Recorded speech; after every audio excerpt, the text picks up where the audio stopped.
Mississippi reserves. The gentleman from Tennessee is recognized. Thank you, Mr. Speaker. And I'd like to take, an opportunity to correct the record on a couple of things. We often hear from our colleagues across the aisle that 90% of the fentanyl is seized at the ports of entry.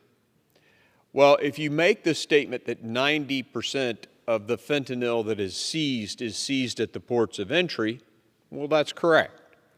But oftentimes what we hear from the left is that 90% of fentanyl coming into the country is seized.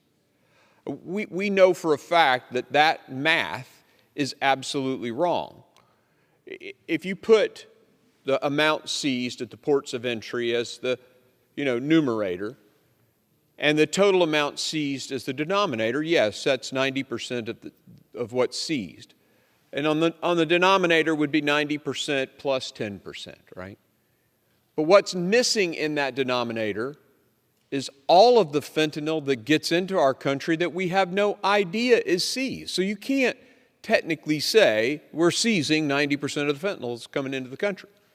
That's factually incorrect. It makes no mathematical sense. And in fact, the Border Patrol itself is saying that we're actually catching about 5 to 10% of the fentanyl. So if it's 90% of what is seized at the port of entry, which I agree that statement is correct, it's 90% of 5 to 10% of the total. And that's an important point of distinction. I'd also like to talk a little bit about this CBP One app that my colleague from Mississippi mentioned. And all the other efforts that have been elaborated on by this administration, their efforts to maintain control of our border. Look, when they came into office, the budget didn't decrease suddenly. The number of Border Patrol agents didn't decrease suddenly. There was no new legislation that was written. What happened were 89 effective policies of two administrations that were completely undone by executive orders. And it resulted in an immediate incentive to come to the United States. They did away with all the disincentives of the pull factors of people coming into our country. And what happened is people came, they tested the system, they were immediately released into the country. Deportations were ordered to be halted. Over 1 million people with deportation orders that a legal process had determined they were supposed to be returned.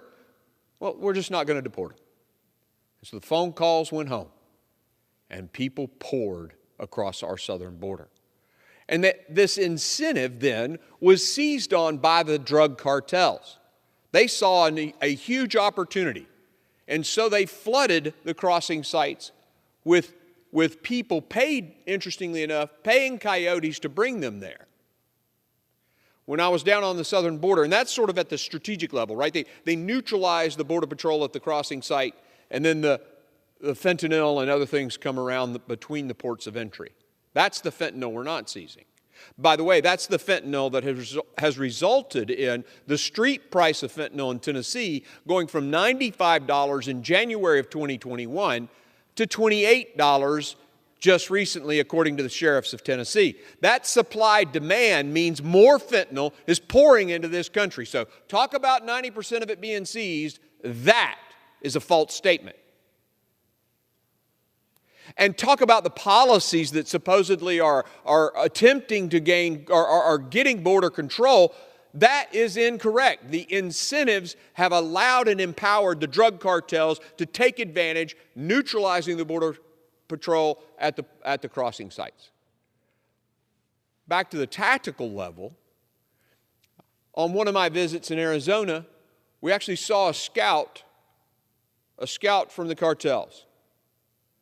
And the Border Patrol agents and the law enforcement in that area informed us that those scouts have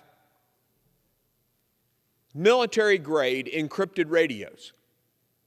They have military-grade optics that they're using, and from their vantage point, observing Border Patrol, they then notify someone else with this encrypted radio. They send 20 to 30 people to basically overwhelm that Border Patrol agent on the border, and while that individual's tied up, they send the fentanyl. That's when the carpet shoe-wearing, backpack fentanyl that results in drop sites just inside the border, where I saw hundreds of empty backpacks and carpet shoes, where the drugs are then placed into the hands of a courier in the back of a truck and transported to cities all across America, resulting in that supply.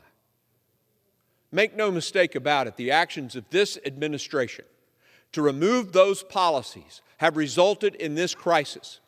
And one of the other policies that they so effectively have taken care of, Title 42, that will end tomorrow, will result in a catastrophe of epic proportions, already breaking records, and we see them massing throughout Central America to come into the United States.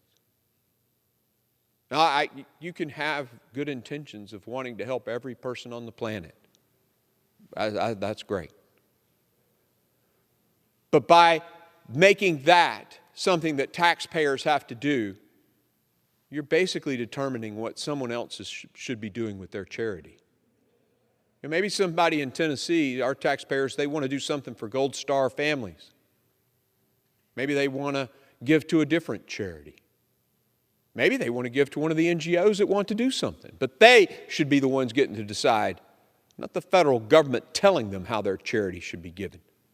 That's not freedom. And I'll tell you, the policies that have been canceled, that have resulted in this crisis, that have resulted in the cartels taking over 5 of our sectors of our southwest border, all on Joe Biden. Title II being canceled, and Alejandro Mayorkas. Title 42 being canceled, and what's about to happen, state of emergency in cities all across the southern border, coming across, make every state a border state, Joe Biden and Alejandro Mayorkas.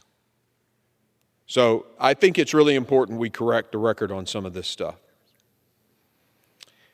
Now, I want to make one other point, and I want to warn my colleagues across the aisle. You know, President Biden promised to veto the D.C. crime bill.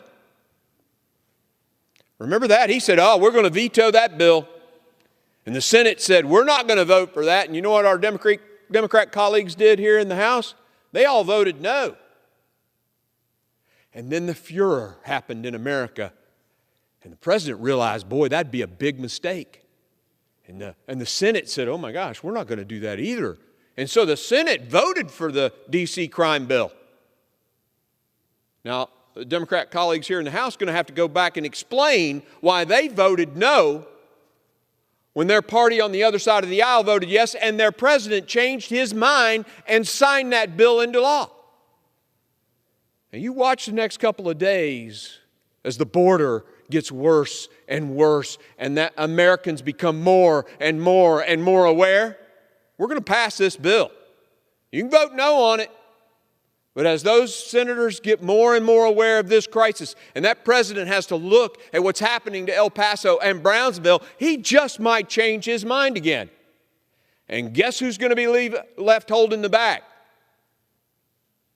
You don't want to vote no on this bill. This bill will secure our southern border. This isn't an immigration bill. We never set out to handle immigration with this. That's coming. This bill secures the border so that we can deal with the immigration issues. Because what we can't do is create even more incentive with an open border.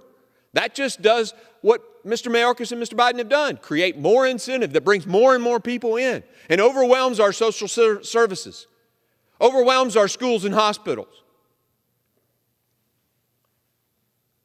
As this thing unfolds over the next few days, don't be surprised if the president changes his mind again and you're left holding the bag. I reserve. Gentleman from Tennessee reserves the